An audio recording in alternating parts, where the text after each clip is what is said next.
everybody, this is Gabby from mythesiscoach.com, and today I am going to be talking about the conclusions chapter. So if you've got this far, you're doing really well. The conclusion is the last chapter. It might not be the very last thing you write in your thesis, but chronologically, in terms of the chapters, it is the very last one. And this is a significant moment for your reader because they have read through your whole thesis and it's all been leading to this moment where they find out what's what. But it's also a really significant moment for you because if you can remember many moons back when you started doing this research project, you were really interested in something, probably. And this is when you get to pull the answer to that question that piqued your interest and to which you've dedicated so much time together and share it with the reader. So I think that's pretty cool. This is the moment. I actually really like writing a conclusions chapter. So let us look at the kinds of things we are going to include in the conclusions chapter. So in this brackets, hello, we have somebody who's joined us. Nice to see you. So on this slide, you can see I've called it conclusions and recommendations. And I've put that in brackets because some institutions like to have the heading called conclusions and recommendations. Other institutions just like conclusions. Always remember, if you are not sure about these choices, like whether to say just conclusions or conclusions and recommendations, go and look at what your institution requires. That's always the first port of call. There are nuances in terms of little things like headings and so on. Okay, here's what you do in this chapter. The first and most important thing that you do in this chapter is okay, let me backtrack there. The first thing that you do in this chapter is a very short summary about what the research was about, what the goals were, what you were looking at. I wouldn't say it's more really than a paragraph or a paragraph or two, and it's almost like a little summary of the introductory chapter. So just to remind them, okay, what were you actually doing here in the study? Then the second thing that you do, which really is the most important thing, is that you now need to answer those research questions. If you watched my videos before, you will know how strongly I feel about research questions as, I think, the most important part of the thesis writing journey. You stated them in the introduction, you contextualized them in the literature review, in the methodology you explained how you're going to answer them, you laid out your findings in the results chapter, in the discussion, you started really looking at the implications of those findings, which you collected in response to wanting to answer those research questions. Now, finally, in the conclusions question, you get to answer those.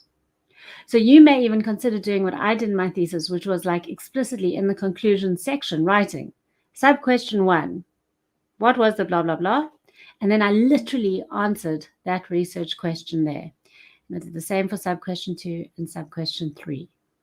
Basically, you're saying, look, I found all this data. This data relates to the literature in whatever ways that's in the discussion chapter. And now you're like, well, so what? Here's what I now know in terms of answering my research question. So you will do that for each of your research questions, maybe your sub-questions first and then your main question afterwards, or maybe the other way around. That's up to you. But that's the first important work that the conclusion chapter needs to do. And then the other thing the conclusion section does is make recommendations. And there are two things, as you can see here, there are two things you're going to make recommendations or you could make recommendations about. The first is any future actions that may arise out of your study.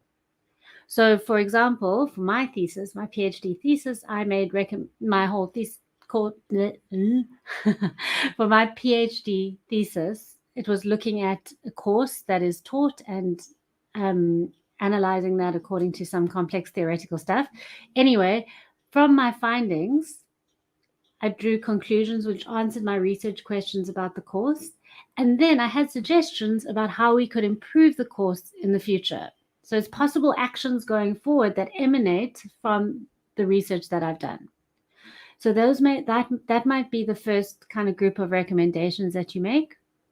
And secondly, you will likely end by suggesting recommendations for future action.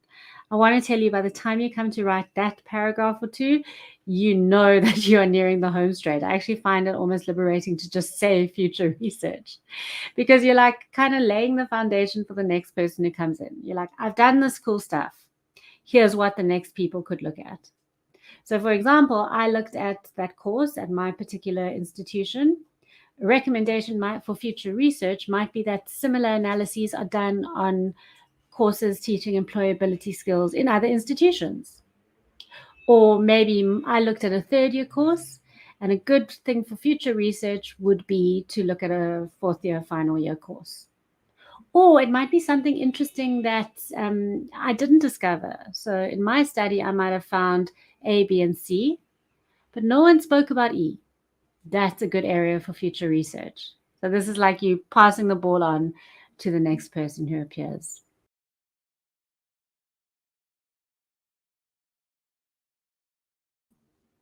There I am.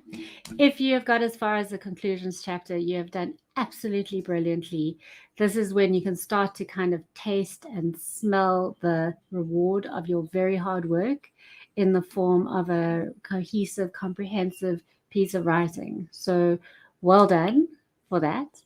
I want to remind you that there is lots more on my website. It's mythesiscoach.com.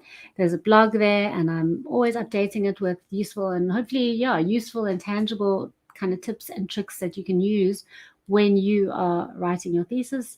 And I also want to remind you about my free thesis starter kit. That's down at the link that is scrolling along there. It should take you about an hour to work through the videos. There's a workbook attached, and the idea is if you're just starting your thesis journey, or if you've been around for a while but needing a little bit of a reinvigoration, it's going to take you back to the very basics of thesis writing. And, when you're writing the conclusions chapter, you're near the end.